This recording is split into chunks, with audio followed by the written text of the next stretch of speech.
Oi meninos, oi meninas, boa noite. Olha nós de volta aqui pra gente dar início a, dar seguimento à nossa conversa da noite.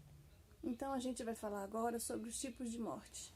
A gente tem vários tipos de morte que inclusive a gente mesmo fala, tem vários ditados que a gente sempre diz e algumas delas realmente compreende o que a gente fala. Por exemplo, a gente tem a morte natural, é aquela morte que resulta de alterações orgânicas, perturbação funcional, provocada por agentes naturais, inclusive patogênicos, de interveniência e fatores mecânicos de sua produção.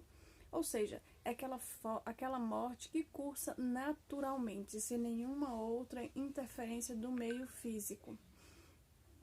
É aquela morte que a gente até que aceita melhor do que qualquer uma outra morte.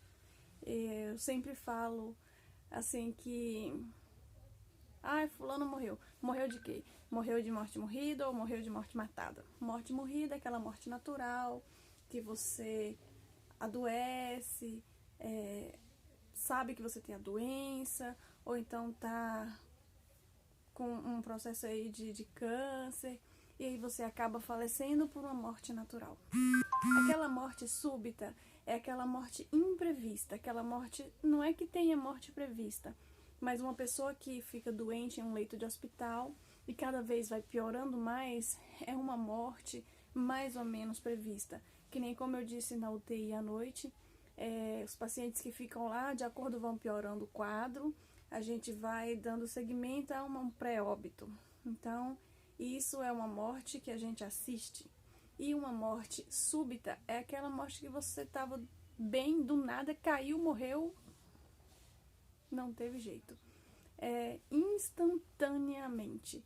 E aí acaba que interagem na conduta das nossas pessoas, dos parentes, de um estado. Poxa, fulano não tinha nada, caiu, morreu. Então, assim, é uma morte súbita.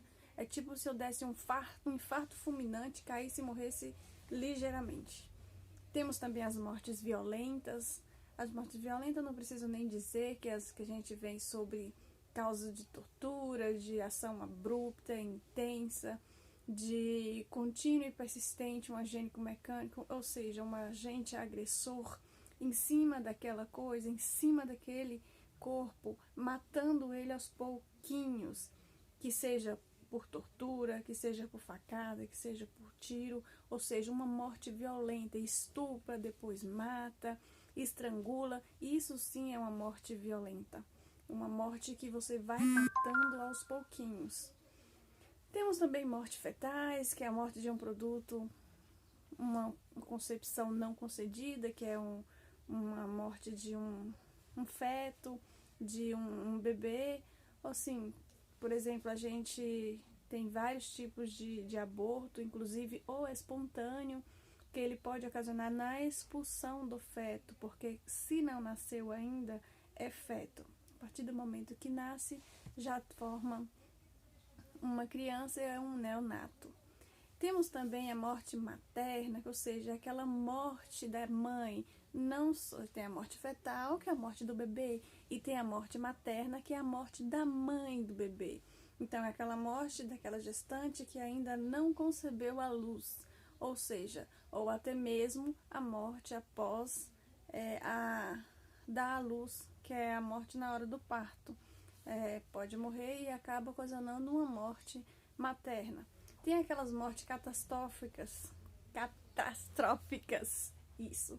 Aquelas mortes que são ocasionadas por grandes acidentes, grandes terremotos, como por exemplo essas barragens que andaram se destruindo, acidentes de avião, acidentes de carros que pode ocasionar mais de uma vítima, que quando a gente tem acidente a gente chama de vítima, quando a gente leva para o hospital a gente chama de paciente. Então, assim, são mortes de fenômenos de natureza que a gente não prevê e acaba sendo uma devastação na sociedade. E por final, a gente tem a morte presumida. Então, quando a gente fala em pressumida, a gente já imagina que o pessoal esteja contando os passos para arquitetar algo. Então, é aquela morte que, por exemplo, ocasionou o desaparecimento da pessoa, ninguém sabe, ninguém viu, ou seja, alguém tramou para aquela morte e escondeu muito bem o corpo, que nem mesmo a polícia, nem peritos, nem investigadores acabam achando pelo prazo determinado da lei. Porque a lei, ela não vai procurar a vida inteira. Ela tem um prazo determinado que ela tem para procurar essas pessoas que foram sumidas. Então, acaba que passa muito tempo e a gente não encontra nunca corpo, nem encontra vestígio, nada. Então essa morte, ela foi pressumida, ela foi preparada, ela foi calculada. É uma morte calculada e que o assassino ele faz muito bem feito. E aí, se algum dia aparecer, já como é que fala aquele negócio lá da lei, já prescreveu o crime, nem mais cadeia a pessoa pega, então fica assim, ó, elas por elas. Quem perde, infelizmente, é quem morre e é a família de quem morre. Então, esses aí a gente tem 1, 2, 3, 4, 5, 6 tipos de mortes. É claro que quando é com a gente, uma morte, por exemplo, violenta, ela acaba sendo muito mais violenta porque é com a gente. É que nem como a gente vai mensurar a dor de alguém. A dor da gente sempre é maior que a dor do outra pessoa. E assim, a gente não pode ser egoísta a ponto de ver que o lado nosso está sofrendo mais que o outro. Já viu aquele ditado assim, que a grama do vizinho é sempre a mais verde? Mas nem sempre é assim. Então vocês aí, ó, vocês têm a obrigação de se colocar no lugar do outro, porque só assim vocês vão fazer um belo serviço. E aí vocês vão conseguir, juntamente com as pessoas especialistas, a decifrar realmente o enigma do X da questão. Voltando aqui para as mortes, gente, para deixar claro um pouquinho sobre os vídeos que eu fiz à noite, é assim, trabalhar numa UTI é você trabalhar com uma bomba relógio ligada aqui, ó, com milhões de apitos, com milhões de surpresas, com milhões de famílias depositando em você aquela fé que vai dar certo, aquela fé que o paciente que está lá vai sair e que você, eu, enfermeira, estou fazendo o meu melhor, como se fosse para um parente meu. E assim, voltando ao Covid, é muito triste, gente. É muito, muito triste, é doloroso. A gente sente, a gente perde 2, 3, 4, 5 pacientes por dia. E aí pensa aquele paciente que está lá há mais de um mês. A família não pode ver, a família não está vendo a situação que ele está. E nem ele mesmo está vendo. Apesar de que relatos dizem que o paciente sedado, em coma, induzido, ele escuta tudo, ele ouve tudo. E realmente tem alguns relatos que dá a entender que realmente o paciente está vendo tudo. Mas nem todos acordam para falar pra gente essa experiência. E assim, eu fico imaginando quando o paciente morre 2, 3 horas da manhã e que eu vou buscar o atestado de óbito, porque quem busca o atestado de óbito sou eu. Eu preencho juntamente com o médico e peço a recepcionista para ligar para o familiar. Imagina vocês com familiares numa UTI com diagnóstico de Covid. A última vez que você viu ele, estava bem? Estava falando? E agora?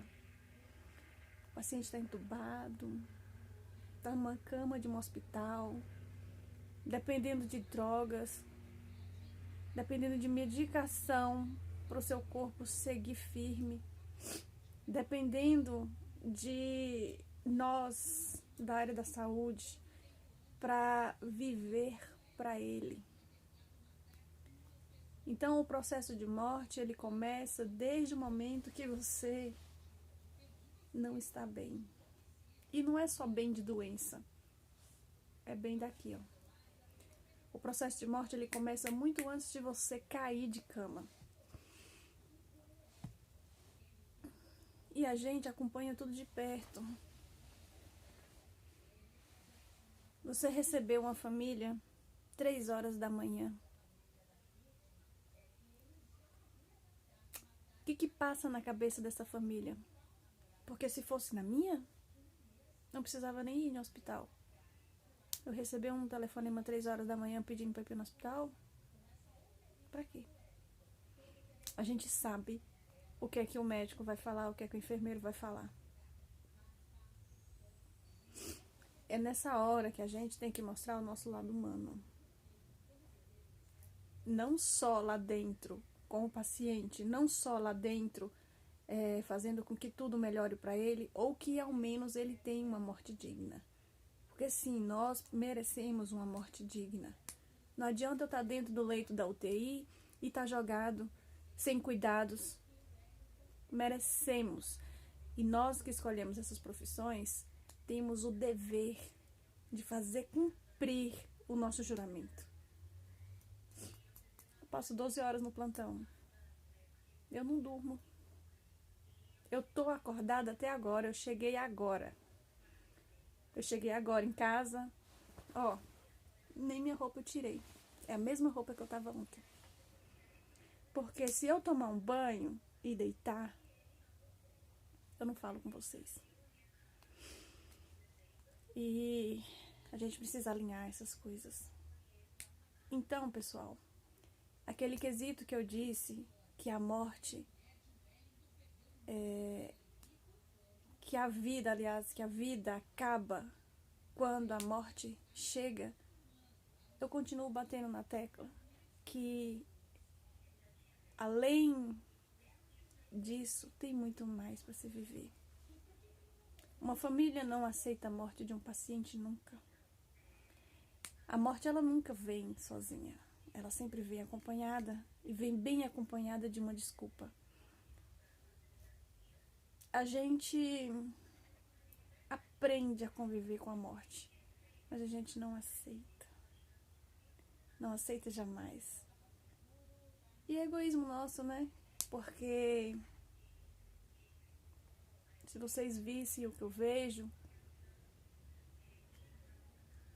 talvez vocês teriam uma visão diferente. O paciente sofrendo, você vê o paciente morrendo, você vê o paciente usando todos os músculos do tórax para poder respirar. E você vê que aquela respiração sofrida. Aí você vê o paciente sangrando por boca, por nariz, por ouvido, por onde tiver buraco. Aí você vê o paciente à base de medicação para manter uma pressão, à base de uma hemodiálise para manter o rim, à base de um respirador para manter o pulmão. Você acha que ele vai durar muito tempo? Ele vai estar se acabando. E o processo de morte, a gente presencia lentamente. E às vezes é melhor que Deus leve logo. Eu sei que se fosse o meu parente, eu não ia falar isso. Porque eu também sou ser humano.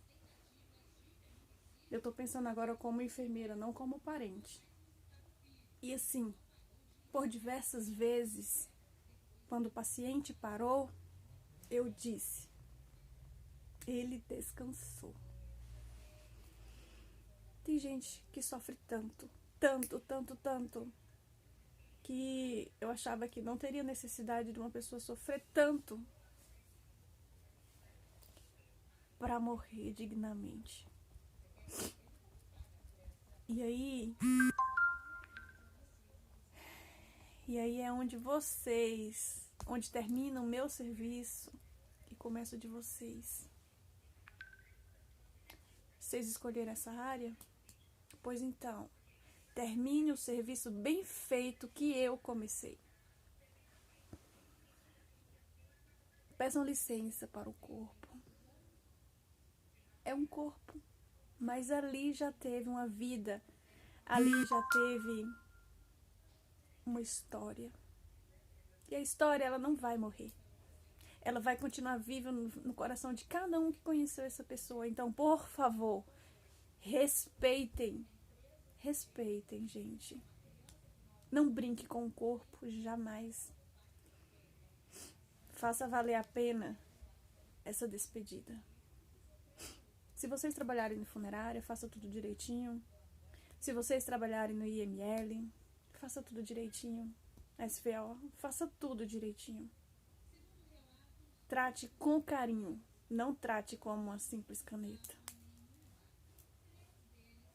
Essa caneta? Eu roubei essa caneta há uns 2 horas atrás. Roubei. Eu julguei que essa caneta não teria valor para quem era o dono dela.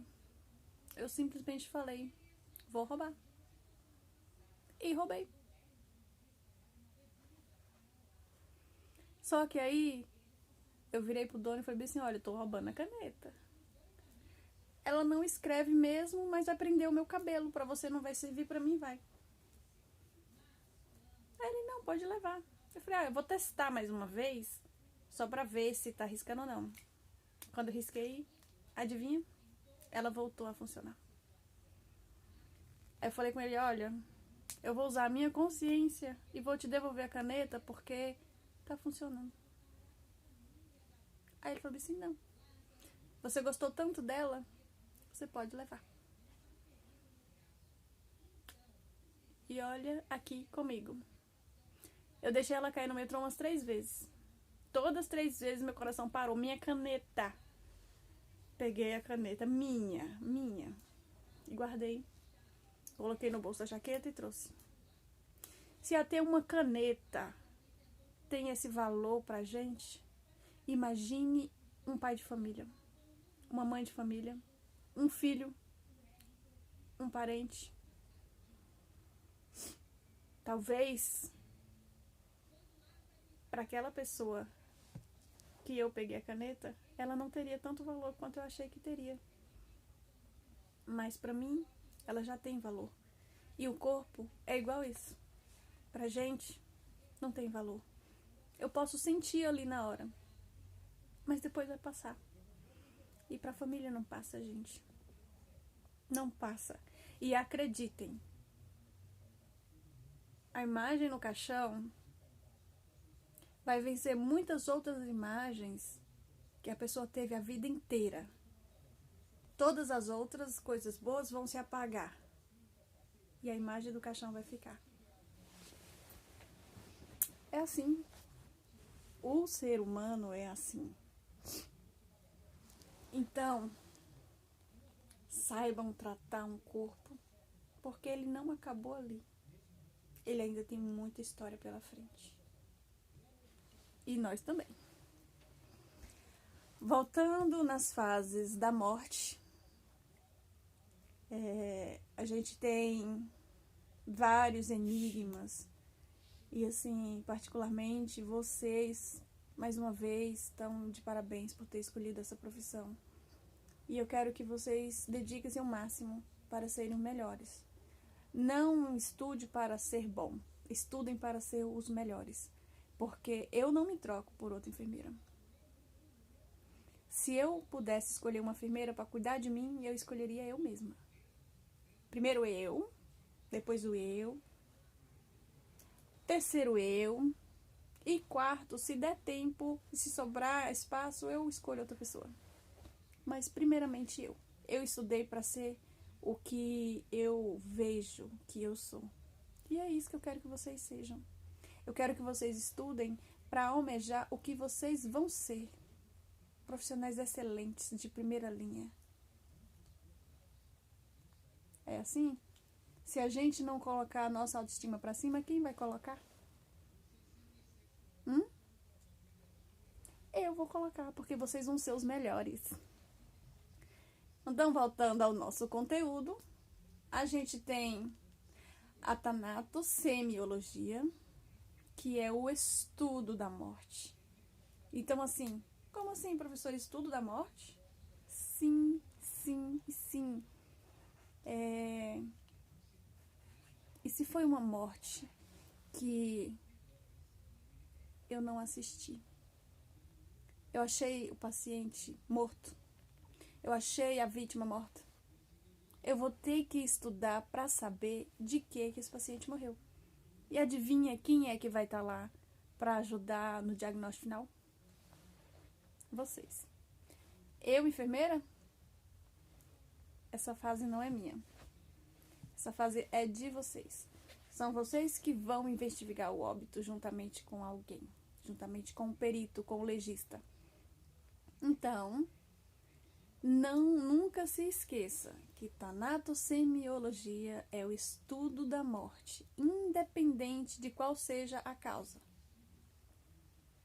Seja violenta, seja fetal, seja materna. Ah, mas morte materna é morte paterna? Não, gente, já pensou?